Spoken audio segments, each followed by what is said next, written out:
Un trader, je considère que c'est comme du bon vin, ça s'apprécie avec le temps. L'argent facile et sans effort existe assez rarement. Les métiers de sales et de structuration ne s'entendent que main dans la main pour qu'ils fonctionnent véritablement. Arriver dans un premier entretien en finance de marché technique, vous vous rendez compte en fait du gap, du fossé qui existe entre votre niveau actuel et ce qui est vraiment demandé par les recruteurs. Moi j'aime bien commencer mes entretiens par une première question qui est quelle est la définition d'une option call? À 7h45 tous les jours, je devais présenter une idée d'investissement. Par contre, si j'arrivais en retard, il y avait une horloge en fait sur le floor de Commerzbank. Il fallait payer justement le petit déjeuner à l'ensemble de l'équipe. Le porte-monnaie s'en souvient encore. Bonjour, je m'appelle Guillaume Pommier, je suis un ancien banquier M&A de Lazard et le cofondateur de Training You, la première plateforme de préparation aux entretiens en corporate finance, finance de marché et conseil en stratégie et management. Je vous souhaite la bienvenue dans la deuxième saison du Career Insight, le podcast créé par Training You pour mettre en avant des personnalités inspirantes qui évoluent dans ces domaines. Si vous cherchez un stage ou un CDI, ou si vous êtes simplement curieux d'en savoir plus sur ces métiers, le podcast est fait pour vous. Je vous souhaite une bonne écoute et un bon visionnage. Bonjour Rostand. Bonjour Guillaume. Rostand, tu es aide du Cross Asset Structuring chez TPI Cap Solutions, TPI Cap étant l'un des principaux courtiers au niveau mondial. Merci Rostand d'accepter notre invitation pour partager ton expérience dans le Career Insight. Merci beaucoup de me recevoir, Guillaume. La première question du podcast est toujours très générale. Est-ce que tu peux revenir sur les grandes étapes de ton parcours? Je m'appelle Rostand Chotard, j'ai 33 ans, je suis maintenant papa depuis 2 mois. Actuellement, donc, responsable de l'ingénierie financière chez TPI Cap Solutions, également responsable des Amériques et de l'Europe hors Suisse chez TPI Cap Solutions également.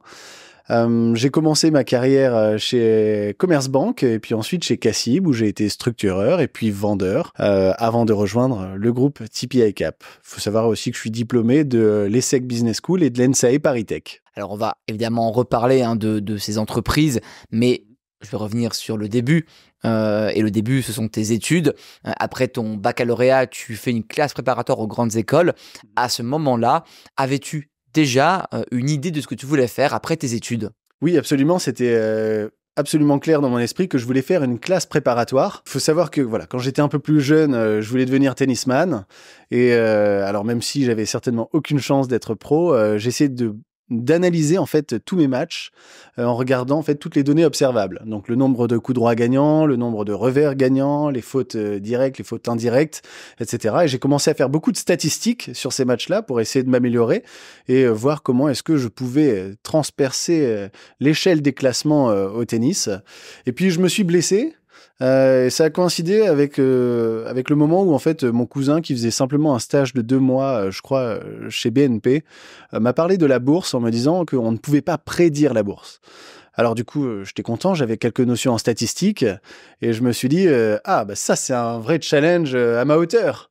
Donc j'ai relevé le challenge et évidemment rapidement je me suis rendu compte qu'il me manquait un certain nombre de connaissances techniques pour pouvoir prédire la bourse. Évidemment, j'y suis toujours pas arrivé, mais j'y travaille toujours. Et donc, c'est la raison pour laquelle je me suis orienté très rapidement en fait vers une classe préparatoire pour acquérir une certaine technicité qui me permettrait ensuite d'aller en école de commerce et en école d'ingénieur, puisque je voulais vraiment avoir cette double technicité. Et c'est ce que tu as fait après ta classe préparatoire. Tu intègres l'ESSEC, école de commerce, et puis tu vas réaliser en parallèle de l'ESSEC un double diplôme avec l'ENSAE Paris, une école d'ingénieur. C'était déjà une manière de compléter la formation d'école de commerce pour travailler en finance de marché. Oui, absolument. Donc, l'école de commerce offre un certain nombre de connaissances théoriques, pratiques. L'école d'ingénieur en offre d'autres. Je voulais vraiment être au point sur tout ce qui était programmation informatique, connaissances mathématiques et applications mathématiques, justement liées à la finance. L'ENSAE Paris Tech était un très bon candidat. Elle m'avait été recommandée par mon professeur de probabilité quand j'étais en classe préparatoire, donc Monsieur Sciada. Je lui ai fait confiance. C'est un choix que je regrette pas du tout, même si je peux vous assurer que à côté de l'ENSAE Paris Tech, la prépa, c'est vraiment du gâteau. Qu'est-ce qui t'a attiré au départ? Alors, il y a bien sûr cette idée de statistique avec le tennis, mais qu'est-ce qui t'a attiré dans la finance de marché? Je pense que à la base, ça part vraiment d'un challenge, c'est-à-dire savoir prédire. La finance de marché, les cours de bourse ou le cours de tous les instruments financiers, hein, que ce soit les commodities, les taux d'intérêt, etc., suivent des mouvements aléatoires. Et comment est-ce qu'on arrive à capturer, comment est-ce qu'on arrive à interpréter pour connaître justement la prochaine étape justement sur l'évolution de ces cours-là. Je pense que c'est surtout ça qui m'a marqué au début et qui m'a emmené vers ce métier-là. Après, j'ai découvert évidemment les différents rôles en finance de marché que sont justement le rôle du trader, du structureur, de la vente. Ça a pu évidemment affiner un petit peu mes choix, mes souhaits pour l'avenir avec des rôles qui me correspondaient plus que d'autres. Alors parlons-en, quels sont les principaux métiers quand on parle de la finance de marché? Alors, quand on parle des métiers de la finance de marché, en général, on parle souvent des métiers du front office, c'est-à-dire le rôle du trader, du structureur, du vendeur, potentiellement du quant aussi. Donc après, il existe d'autres métiers, mais j'y reviendrai. Le rôle du trader, déjà, quand on est en banque d'affaires, c'est très lié à l'entité hein, finalement. Quand on est en banque d'affaires, le rôle du trader, ça va être surtout en fait de couvrir donc des produits, les produits qui ont été vendus justement par la banque, de couvrir justement ces risques, ce qu'on appelle le hedging. C'est différent d'un métier de trader quand vous êtes en hedge fund, où là par contre vous avez une liberté totale, où votre but est de créer de l'alpha. C'est pas un rôle de couverture, c'est vraiment créer de la performance au travers d'une certaine stratégie d'investissement. Ou alors quand on est portfolio manager ou asset manager, comme on veut. Donc où là on va aussi faire du trading dans la mesure où on va prendre des choix qui vont engager justement les clients qui nous ont fait confiance sur justement l'établissement d'une certaine stratégie qui cherche également à générer de l'alpha. En banque d'investissement, on va retrouver également le métier de sales, qu'on appelle aussi vendeur ou commercial. Il faut savoir que ce métier-là, donc dans ce métier, les sales sont responsables du maintien de la relation et du développement de la relation avec les partenaires, avec les clients de la banque et vont être là pour vraiment accompagner les clients sur littéralement tous leurs sujets, que ce soit de la vente d'instruments financiers, que ce soit de la vente de technologies financières, de la recherche, etc. Et enfin, vous avez aussi le métier de structureur, que je connais très bien, évidemment, où là, on va être en charge de valoriser des produits complexes, ou alors de valoriser des montages financiers complexes. Et enfin, on a aussi un rôle qui est celui de trouver les opportunités d'investissement qui sont pertinentes à l'instant T. Voilà. Et notamment, essayer de créer de l'innovation sur les produits, sur les sous-jacents via des indices optimisés, etc. Donc ça, c'est vraiment le rôle du structureur. Et enfin, vous avez le rôle du quant qui va être de développer les modèles mathématiques, de gérer la maintenance potentiellement des programmes info, justement, qui sont dédiés au front office, aux traders, aux risques, parfois même à la structuration et aux sales. Voilà. Et puis enfin, il y a aussi tous les métiers dont on parle un petit peu moins dans la finance de marché, que sont aussi, mais qui sont extrêmement importants, comme le middle office, le back office, et puis les fonctions qu'on va dire support, comme la conformité, le juridique, les risques, qui sont extrêmement importants de nos jours. Bon, merci Rostand pour ce panorama déjà assez exhaustif des principaux rôles en finance de marché. Revenons à ton parcours. Quand tu étais étudiant, tu as eu plusieurs expériences professionnelles. Est-ce que tu peux nous en parler et comment tu as structuré le début de ton parcours? J'ai voulu rejoindre tout d'abord pour la première expérience une banque internationale, donc ne pas rester en France, aller voir ce qui se passait et donc outre-Manche, du côté de Londres, où j'ai rejoint Commerce Bank. Ça a été vraiment ma première expérience en finance, expérience qui m'a appris énormément de choses, que ce soit sur la rigueur de travail, que ce soit sur l'intensité et sur qu'est-ce que ça voulait dire être un professionnel de la finance. J'avais choisi justement un job un petit peu hybride au sein de la Commerce Bank, qui était un rôle à mi-chemin entre la vente et la structuration. Ça a permis justement de voir en fait différentes géographies, puisqu'il y avait des vendeurs qui couvraient des clients au Royaume-Uni, d'autres qui géraient des clients au Moyen-Orient, en France, etc. Donc voir un panel de choses assez large pour pouvoir après me faire une idée de ce que j'avais envie de faire plus tard. C'est aussi là où j'ai été en contact avec des traders qui faisaient justement de la couverture, comme je le disais tout à l'heure. Et c'est à ce moment-là aussi où j'ai réalisé que moi, je voulais pas forcément devenir trader, alors que le trading, c'est vraiment le métier, on va dire, à la mode. C'est le premier métier vers lequel s'orientent les étudiants quand ils pensent à la finance de marché. Voilà, il y a évidemment plein d'autres métiers qui sont extrêmement intéressants et qui vous conviendront certainement potentiellement mieux que de faire du trading. En tout cas, c'était mon cas et j'ai directement su que j'étais fait pour la structuration parce que je voulais garder une certaine part de créativité dans mon métier. Voilà.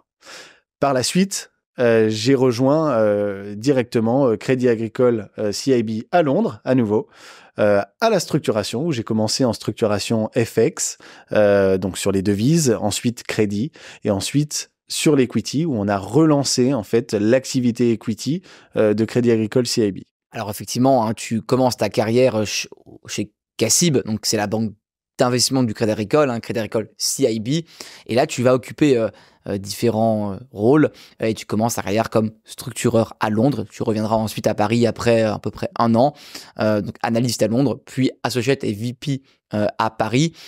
Peux-tu déjà nous présenter le métier de structureur? Tu en as déjà un petit peu parlé au début, et puis quelles étaient tes principales missions et tes responsabilités dans le cadre de ce métier? Dans la structuration, notamment chez Crédit Agricole CIB, mais je pense que c'est aussi la même chose dans beaucoup d'autres banques. Après, il existe des spécificités, bien sûr.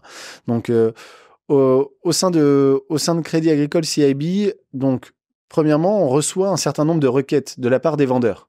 Donc, les vendeurs sont en communication, sont en relation avec leurs clients. Les clients ont des besoins d'investissement, donc de placement financier, et vont justement demander aux sales des banques d'investissement, justement, de regarder un certain nombre de choses, donc du pricing, c'est-à-dire quel est le prix pour cette structure, donnez-moi un prix. Enfin, un cahier des charges, voilà, moi j'ai ce cahier des charges d'investissement, qu'est-ce que vous avez comme idée? Donc déjà, c'est vraiment de répondre aux besoins des clients qui sont amenés via les sales. Donc ça nécessite pas mal d'heures de travail, ça c'est la première chose. La deuxième chose, c'est vraiment un flux qui va de la structuration vers la vente, c'est-à-dire essayer d'être à l'écoute des opportunités du marché, de concevoir des produits qui nous paraissent pertinents étant donné le contexte actuel, étant donné les anticipations de marché. Donc ça, c'est vraiment créer... Alors, ça peut être de l'ingénierie, ça peut être de la recherche, ça peut être de l'innovation en termes de produits, en termes de sous-jacents, j'en parlais tout à l'heure.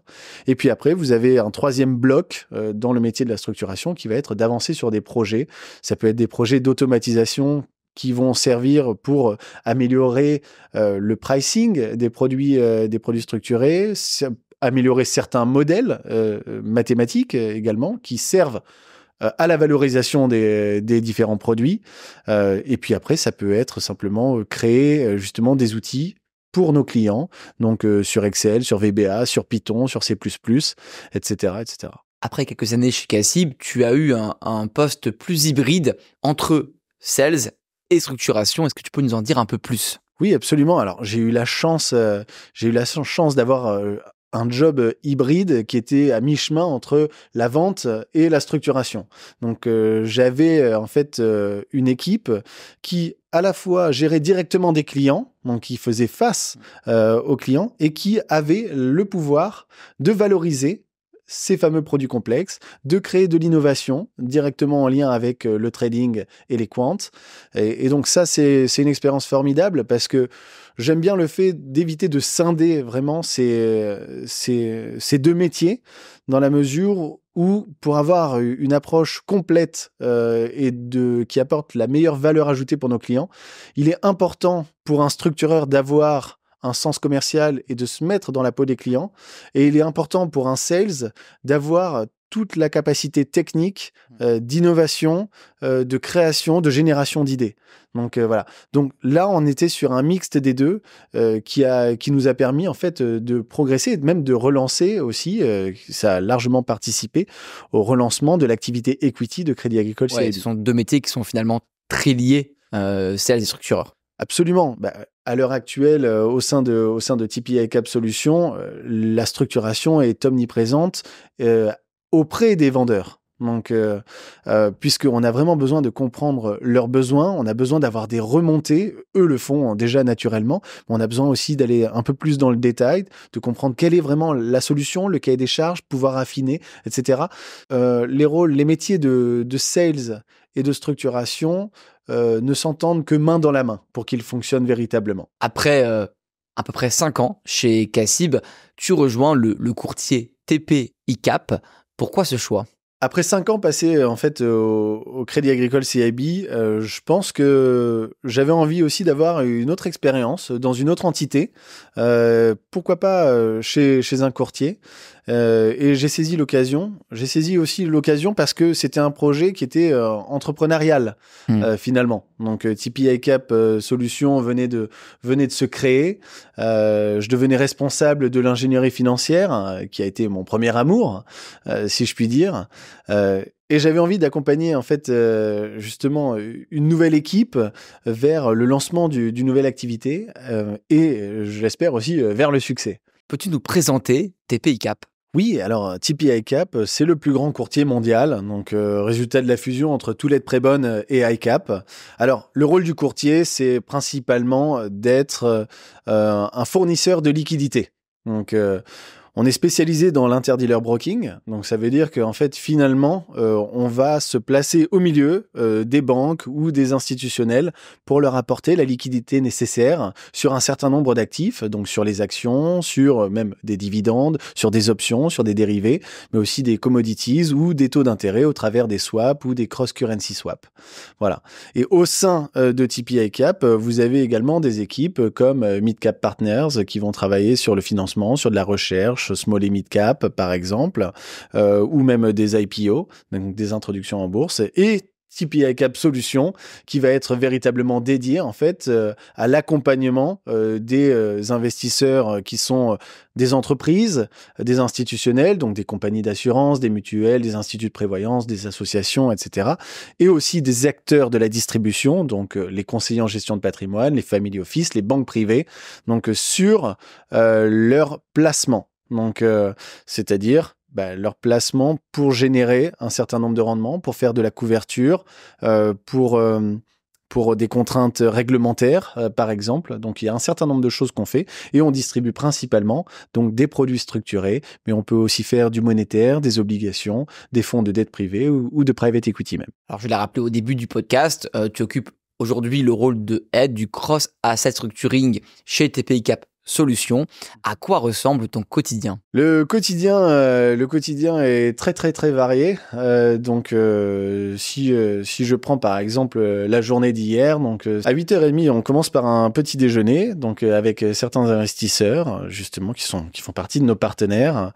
Ensuite, on va travailler sur la newsletter. Donc hier, c'était la newsletter par exemple de la semaine qui était dédiée notamment à la prochaine décision de la Fed, très attendue sur la baisse des taux à 25 points de base ou 50 points de base. Et puis ensuite, ça va être de l'accompagnement des commerciaux justement sur leurs problématiques. Donc il y a des meetings qui se montent chaque jour, déjà en one-to-one avec les sales de l'équipe pour faire le débrief de leur meeting de la veille, par exemple. Ou alors ça peut être des meetings directement avec les clients des commerciaux. Et enfin, on va dire en fin d'après-midi, on commence à travailler sur les opportunités d'investissement, les nouvelles opportunités, les innovations qu'on peut aussi créer, ou alors des indices qu'on peut également créer, comme l'indice sur l'eau que nous avons créé il y a maintenant quasiment 2 ans. Alors Rossnan, en parallèle de cette carrière chez Cassib puis TP ICAP, tu as aussi lancé la plateforme London Fox en 2020 qui accompagne les étudiants qui préparent des entretiens en finance, et TrainingNew a racheté cette plateforme l'année dernière. Par conséquent, tu travailles aujourd'hui avec nous en particulier pour la partie finance de marché avec la formation que nous venons de lancer début septembre. Un grand merci pour cela, Rossnan. Peux-tu nous rappeler pourquoi c'est important de bien se préparer quand on passe un entretien en finance de marché ? Tout d'abord, c'est important parce qu'il y a un nombre de candidats qui est extrêmement élevé. Donc, la finance de marché reste toujours donc un secteur qui attire les étudiants, que ce soit en France ou à l'étranger. Il y a un nombre de places qui est limité, puisqu'il y a un nombre de banques d'affaires ou d'asset managers qui est fini en termes mathématiques. Et donc, forcément, les places sont chères. Il est important de bien se préparer, puisque lors des recrutements pour la finance de marché, donc il y a certains codes à respecter, donc que ce soit sur le CV, sa mise en page déjà, donc sur les éléments à divulguer, sur la lettre de motivation, mais aussi sur les tests psychotechniques, sur les entretiens de fit, qu'on appelle aussi RH, et enfin les entretiens finalement purement techniques, qui sont en général très complexes. À quoi ressemble un entretien en finance de marché ? Déjà, un entretien classique, lorsque vous souhaitez embaucher quelqu'un, donc que ce soit en CDI, en CDD ou même en stage, il faut bien voir que vous allez embaucher une personne qui va rester avec vous pendant 3 mois, pendant 6 mois et potentiellement plus. Donc, c'est important de bien s'entendre avec la personne, d'avoir un certain nombre de choses en commun. Donc, ça peut être des valeurs, ça peut être le fait de pratiquer un même sport, de faire de la musique, etc., etc. C'est pour ça d'ailleurs que sur les CV, lorsqu'on demande aux étudiants de mettre quels sont leurs intérêts, quels sont leurs hobbies, donc c'est extrêmement important puisqu'on arrive en tant que recruteur à s'identifier à certains candidats plus qu'à d'autres, déjà à partir de ça. Donc, il y a une partie fit lors des entretiens de finance de marché, mais comme peu importe le secteur, comme dans tous les secteurs finalement. Et puis après, il y a un volet technique. Il y a un volet technique qui est très important puisque on a besoin de savoir que les personnes qu'on recrute comprennent les instruments financiers qu'ils vont être amenés à manipuler. Donc, il faut qu'ils aient une certaine logique, justement, économique. Il faut qu'ils aient une certaine logique dans la valorisation des instruments financiers, un produit dérivé, un call, un put, des combinaisons d'options ou même un produit structuré. Donc, ça, c'est extrêmement important. Moi, j'aime bien commencer mes entretiens par une première question qui est quelle est la définition d'une option call ? Et puis, en général, c'est là où on se rend compte qui sont les étudiants qui savent ce que c'est un call, puisque la majorité des étudiants en finance de marché savent ce qu'est un call, mais très peu déjà arrivent à le restituer. Et enfin, il faut savoir maintenant l'utiliser d'une manière pratique. Donc, et alors là, commencent, on va dire, les dégâts en entretien, donc sur quels sont les déterminants du prix d'un call, quel est l'impact de tel ou tel paramètre, si je l'augmente, si je le baisse, etc., sur la valeur du call. Là, on fait déjà le tri entre les étudiants qui ont une vue simplement théorique, on va dire académique, et ceux qui ont passé du temps à comprendre véritablement comment fonctionnait en fait déjà cette première option qui est le call. Alors on le comprend en t'écoutant, les process sont sélectifs en finance de marché, avec une demande extrêmement forte et une offre limitée. Quels sont tes conseils pour réussir un process de recrutement ? De travailler, déjà. Je pense... alors, je suis issu de l'école républicaine, justement, venant d'une classe moyenne, et j'ai réussi, justement, à atteindre ces métiers-là sans avoir aucun réseau à la base. Donc, je pense que je suis quelqu'un qui suis partisan du travail et qui croit fermement dans la force du travail. Donc, la première chose à faire, c'est de s'entraîner. Donc, s'entraîner sur des questions fit, de savoir se connaître, de savoir parler de soi, de savoir mettre en valeur ses forces, ses intérêts, d'y croire un minimum. Et puis, sur le volet technique, c'est vraiment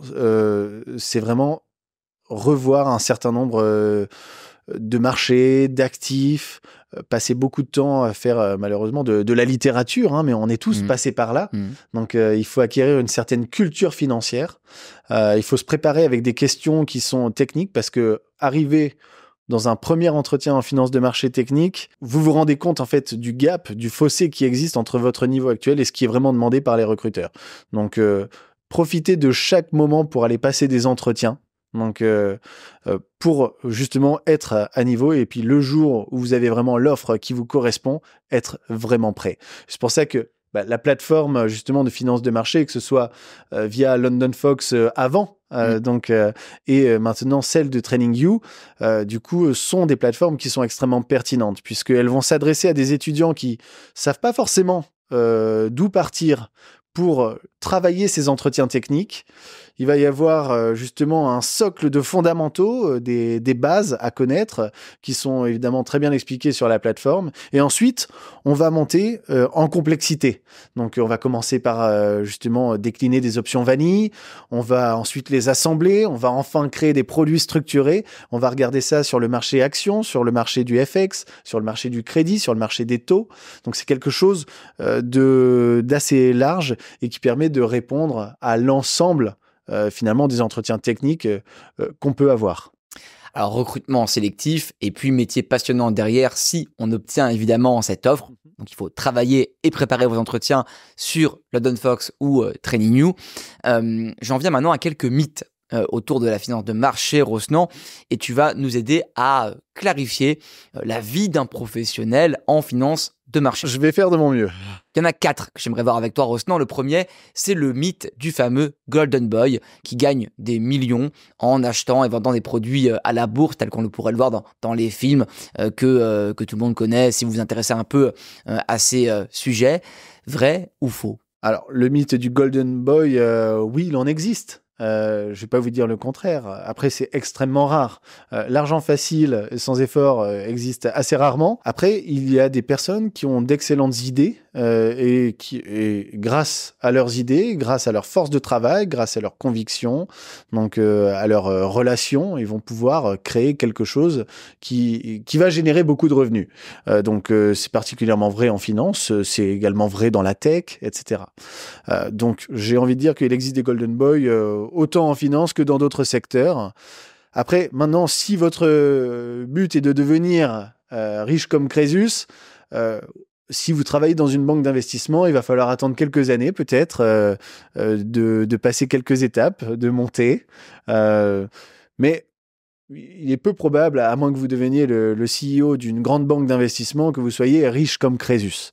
Voilà. Mais par contre, vous allez avoir un train de vie qui va être déjà exceptionnel et largement au-dessus de la moyenne. Et sur ça, la finance est plutôt assez rémunératrice comparée à d'autres métiers dans d'autres secteurs. Alors justement, quelle est la fourchette des salaires à l'entrée en finance de marché et au fur et à mesure de l'évolution au sein de l'entreprise? Je vais parler principalement en fait de la fourchette des salaires que vous pouvez recevoir lorsque vous rentrez en tant qu'analyste. Donc c'est votre première année, hein, donc votre carrière débute. Donc là, on est sur une fourchette en fonction des différents acteurs, puisque ça dépend si vous allez en banque d'investissement, si vous allez chez un asset manager, ça dépend de la taille également de l'entité, ça dépend de la niche aussi, de temps en temps, dans laquelle l'entité se trouve. Donc, vous pouvez espérer avoir des salaires entre 35 000 et 70 000 euros, on va dire, la première année, en termes de salaire fixe. Après, se rajoute évidemment parfois, donc pour la première année, alors c'est assez rare pour une première année, mais potentiellement un variable, donc qui va être en fonction des objectifs, pas forcément toujours des objectifs qui sont quantitatifs, mais ça peut être également des objectifs qualitatifs. Et après, ça évolue assez rapidement au fur et à mesure du temps. Ça va dépendre de chaque personne. Je pense que c'est assez faux de dire en fait que dans la finance, votre salaire va forcément augmenter parce que vous avez 2 ans ou 3 ans d'expérience.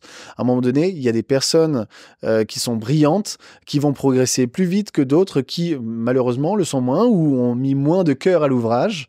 Donc, ça va vraiment dépendre. C'est complètement individuel. Donc, après, oui, au bout de 5 à 10 ans en banque d'investissement, oui, normalement, vous avez quand même au minimum doublé par rapport à votre salaire d'entrée. Un deuxième mythe, Rosnan, ce sont les horaires à rallonge qui existeraient en finance de marché. Alors, c'est le cas dans les métiers de la corporate finance, par exemple le M&A, et ce serait aussi vrai en finance de marché. Est-ce que tu confirmes vrai ou faux? Alors, à nouveau, ça va vraiment dépendre aussi des entités dans lesquelles vous travaillez. Donc, en finance de marché, on va déjà casser un petit peu le mythe. On travaille en général moins que nos amis du M&A.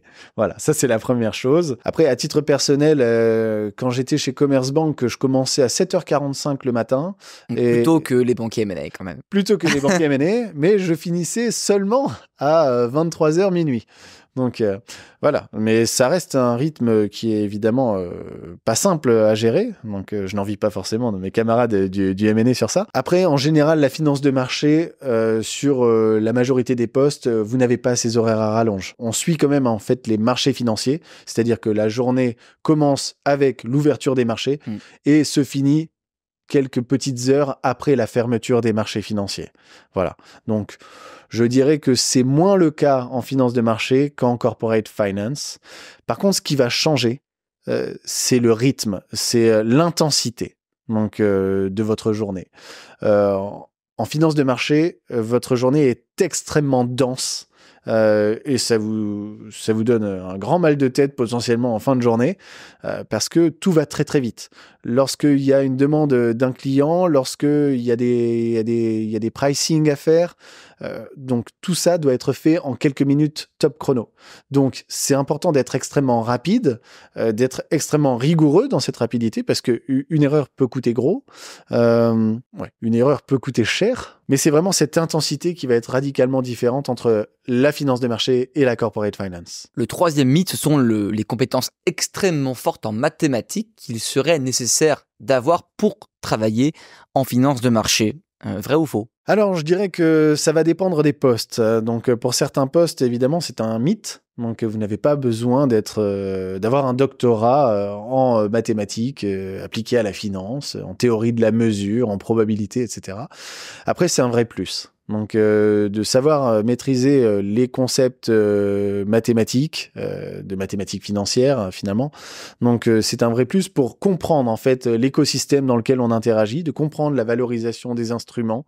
Donc, voilà. C'est pas nécessaire, par exemple, si vous voulez devenir, si vous voulez travailler en middle office, potentiellement en back office, dans certaines fonctions support, ou même parfois dans quelques poste de sales, vous n'avez pas besoin d'avoir un bagage mathématique extrêmement fort.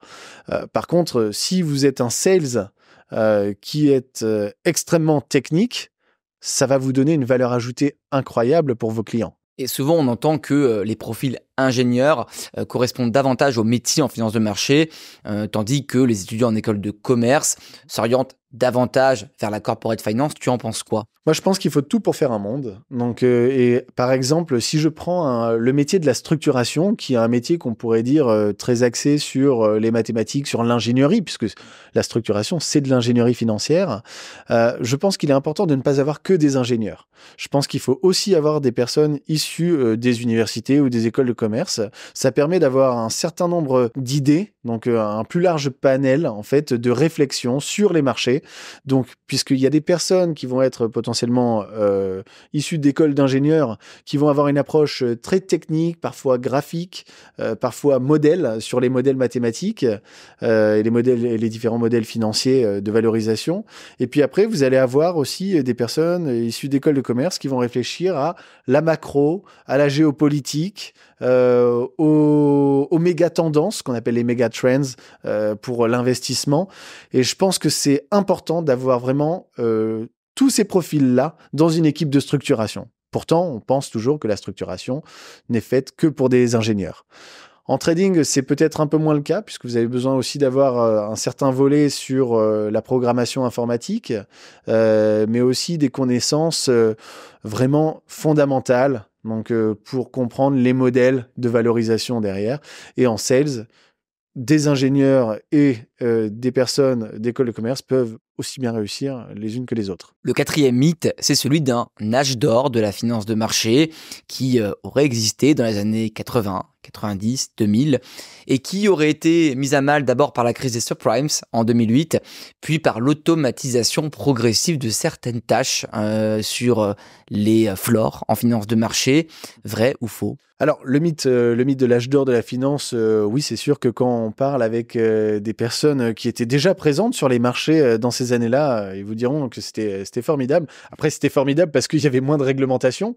Donc aujourd'hui, il y en a beaucoup plus. Je pense que l'environnement en finance des marchés est beaucoup plus sain qu'il y a 30 ans et c'est une très très bonne chose pour nos métiers et pour l'épargne et évidemment des différents investisseurs ou des entreprises ou des investisseurs institutionnels. Maintenant, concernant l'automatisation des tâches, ça me fait penser à un de mes collègues chez Commerzbank qui en 2014 me disait « Le métier est fini, on va se faire remplacer par les machines, par l'automatisation des tâches et on n'aura plus besoin de vendeurs. » Alors, je vous avoue qu'à ce moment-là, ça m'avait un peu choqué. Je me suis dit « Mince, il va peut-être falloir que je change de secteur, que je change de métier puisque apparemment, la finance de marché, c'est fini. » 10 ans après, le constat est tout autre. Je pense que l'automatisation des tâches a permis un certain nombre de développements, a permis de libérer aussi beaucoup de temps auprès des opérationnels. Et la réalité du terrain, c'est que je vois de plus en plus d'offres pour devenir sales, donc vendeur, commercial. Parce que aujourd'hui, accompagner ses clients est essentiel. Vous pouvez vouloir, un certain nombre de personnes veulent 100% de digitalisation pour gérer leurs investissements, etc. Mais finalement, à l'heure actuelle, ça ne représente pas 100% de la population. Et le contact humain, l'intuitu personae, le fait d'avoir une personne vraiment que vous pouvez appeler, justement, qui peut répondre à vos questions, etc., est fondamental. Donc, je vois pas du tout cette évolution. Je pense qu'on aura encore besoin beaucoup d'humains, malgré évidemment les développements de l'IA à venir. Je pense que l'humain restera central dans une relation financière. Pour conclure, les métiers en finance de marché évoluent, mais il reste des métiers d'avenir. On arrive Ronan à la fin de ce Career Insight. Et la fin du Career Insight, c'est toujours un quiz. Un quiz qui est devenu traditionnel pour les spectateurs de ce podcast. J'espère que c'est un quiz technique. Alors, c'est pas un quiz technique, mais les règles sont très simples. Question hyper courte de mon côté, réponse courte de ton côté. Allez, je vais essayer. La principale qualité pour travailler en finance de marché? Je vais dire déjà la passion. C'est extrêmement important. Je vais peut-être rajouter également la rigueur, la curiosité. On va faire les différents métiers. La principale qualité pour être un bon trader? Ah, ça, c'est une question difficile. C'est une question difficile parce que un trader, je considère que c'est comme du bon vin, ça s'apprécie avec le temps. Je dirais l'expérience. La principale qualité pour être un bon sales? Je vais donner une réponse qui n'est pas forcément évidente, mais pour moi, la vraie force d'un sales, c'est de rester soi-même. C'est de ne pas jouer un rôle face à ses clients, c'est de garder en fait ses valeurs, de garder sa personnalité. Et ensuite, évidemment, avoir envie de donner le meilleur service possible pour les partenaires. Mais rester soi-même, c'est extrêmement important. La principale qualité d'un structureur? Alors pour un structureur, pour moi, la qualité essentielle, et je pense que peut-être d'autres personnes issues de la structuration n'auront peut-être pas la même vision, mais pour moi, ce qui est le plus important, c'est d'être créatif. Voilà. Je pense que c'est comme ça qu'on réussit à générer de la valeur ajoutée pour nos partenaires, qu'on améliore l'image de l'entreprise. La créativité, pour moi, est au cœur du projet. Enfin, pour les métiers, la principale qualité d'un quant? Être un bon théoricien. Ton meilleur souvenir professionnel? Je peux en citer deux. Le premier, chez Crédit Agricole CIB, on avait relancé le département Equity avec justement des traders, des structureurs et des sales. On partait finalement de pas grand-chose et il fallait construire des systèmes, reconstruire des modèles mathématiques. Il fallait justement aller voir les clients avec qui on faisait déjà des produits sur les taux, sur le crédit, puisqu'on était plutôt bien positionné sur ces classes d'actifs. Il fallait leur donner envie de revenir en fait avec nous sur cette classe d'actifs qui est l'equity, les produits structurés equity et les dérivés equity principalement. Et ça a été vraiment une expérience formidable, collective, avec justement des personnes qui ont su guider le projet. Je suis très heureux d'y avoir participé et d'avoir contribué sur ce projet-là. La deuxième chose, je pense que c'est TP ICAP Solutions. Puisque c'est une aventure collective, c'est un succès collectif. Et aujourd'hui, je vous avoue que j'ai énormément de plaisir à voir en fait les membres de l'équipe s'épanouir au sein de cette équipe, avec le projet, avec cette vision. Donc, et pour le coup, ça, c'est vraiment un super souvenir, même si c'est pas un souvenir dans la mesure où ça continue, et j'espère que ça va continuer pendant longtemps. Ton pire souvenir professionnel? C'est compliqué comme question, mais je vais faire une réponse sur la Commerzbank, où il fallait arriver à 7h45 le matin pour faire les morning meetings. Et à 7h45 tous les jours, je devais présenter une idée d'investissement. Par contre, si j'arrivais en retard, il y avait une horloge en fait sur le floor de Commerzbank. Et si on arrivait en retard, donc, mais ne serait-ce que d'1 minute, il fallait payer justement le petit déjeuner à l'ensemble de l'équipe. Donc, autant vous dire qu'il y avait quand même une vingtaine de personnes. Et par petit déjeuner, j'entendais pas pain au chocolat et croissant. J'entendais pain au chocolat, croissant, baguette, saumon, fromage. Voilà, donc l'ensemble... Petit déjeuner français et anglais par excellence. Oui, et puis très très très copieux et extrêmement cher. Tu l'as payé combien de fois? Je l'ai payé 3 fois. Pas tant que ça, en 6 mois. Non, mais le porte-monnaie s'en souvient encore. Le plus beau deal que tu as fait, Rostand? Alors, le plus beau deal, je peux pas forcément rentrer évidemment dans les détails, mais je vais plutôt parler d'une solution qui me tient à cœur. C'est justement l'indice sur le thème de l'eau que nous avons créé au sein de Tipeee iCap Solutions. Et je pense que lorsque on réussit à concevoir un indice qui possède des métriques ESG extrêmement forte et un véritable impact justement sur l'approvisionnement en eau, les infrastructures sur l'eau comme nouvelle source d'énergie. On est vraiment heureux quand en fait on se rend compte que cet indice et finalement les clients sont au rendez-vous en fait justement lorsqu'il s'agit d'investir sur cet indice au travers de différents produits structurés ou de produits dérivés. Le client qui t'a le plus impressionné? Très compliqué comme question puisque de nombreux clients, partenaires en fait m'impressionnent parce que ils ont tous, pour des raisons complètement différentes, les unes des autres. Ça peut être, j'ai pu être très impressionné par la technicité de certains, par la vision d'autres, par la théorie. Justement de certains autres. Et en fait, ce qui est bien, c'est qu'on se rend compte que on peut être impressionné par des petits acteurs, donc comme par des gros acteurs. Vous savez très bien que quand vous allez voir le directeur des investissements de Rothschild ou d'Indosuez, vous êtes face à une pointure. Maintenant, si vous allez vers des acteurs un peu plus modestes, en fait, vous retrouvez également une technicité qui est assez formidable. L'anecdote que tu n'as pas souvent partagée et dont tu aimerais nous parler aujourd'hui? Alors, je vais prendre une anecdote que j'aime bien. C'est lorsque j'étais en seconde, on avait la possibilité d'aller voir un conseiller d'orientation. Et le conseiller d'orientation, en fait, m'avait dit « Les mathématiques, la carrière scientifique, c'est pas du tout pour toi. » Voilà. Il faut vraiment que tu ailles sur le côté littéraire. Alors, j'écrivais des livres fantastiques à l'époque, donc ça pouvait paraître un peu logique, mais d'un côté, c'était pas du tout ce que je voulais faire dans la vie, puisque j'avais déjà en tête de travailler en finance. Voilà. Mais on m'avait dit « Les mathématiques, tu n'y arriveras jamais, tu vas à l'échec. » Évidemment, j'ai fait une classe préparatoire très axée sur les mathématiques et les probabilités. J'ai réussi à faire l'ENSA et ParisTech et je m'en suis extrêmement bien sorti. Et aujourd'hui, je suis plutôt aussi reconnu pour mes compétences finalement mathématiques et financières. Je pense avoir montré que finalement, je pouvais également avoir une carrière dans un métier un peu plus scientifique. Maintenant, l'enseignement de tout ça, c'est vraiment en fait de croire en soi et de travailler. Donc il y a rien, il y a forcément des facilités à la base, mais une facilité, si elle n'est pas transformée en véritable travail, elle ne sert à rien.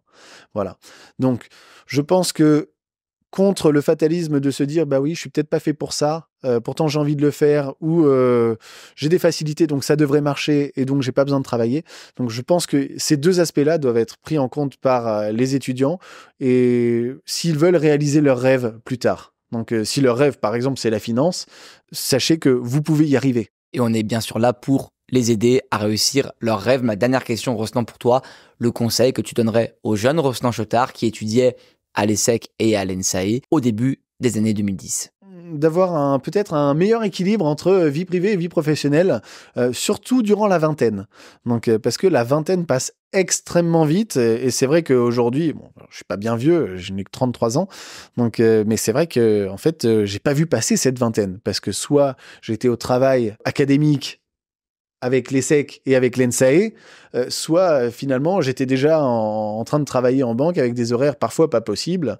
Donc je dirais finalement d'avoir peut-être d'essayer de travailler sur un meilleur équilibre. Alors aujourd'hui je l'ai trouvé, je me suis même remis au tennis, ça y est, je suis enfin classé 15, donc je réalise aussi un petit peu des choses en dehors du travail, et puis je travaille également sur l'écriture d'un roman financier, et j'espère pouvoir vous en parler à ce micro dans les prochains mois. Bon, on te réinvitera, Rossnan, pour revenir parler de ce roman. Un grand merci à toi pour avoir partagé ton histoire avec nous.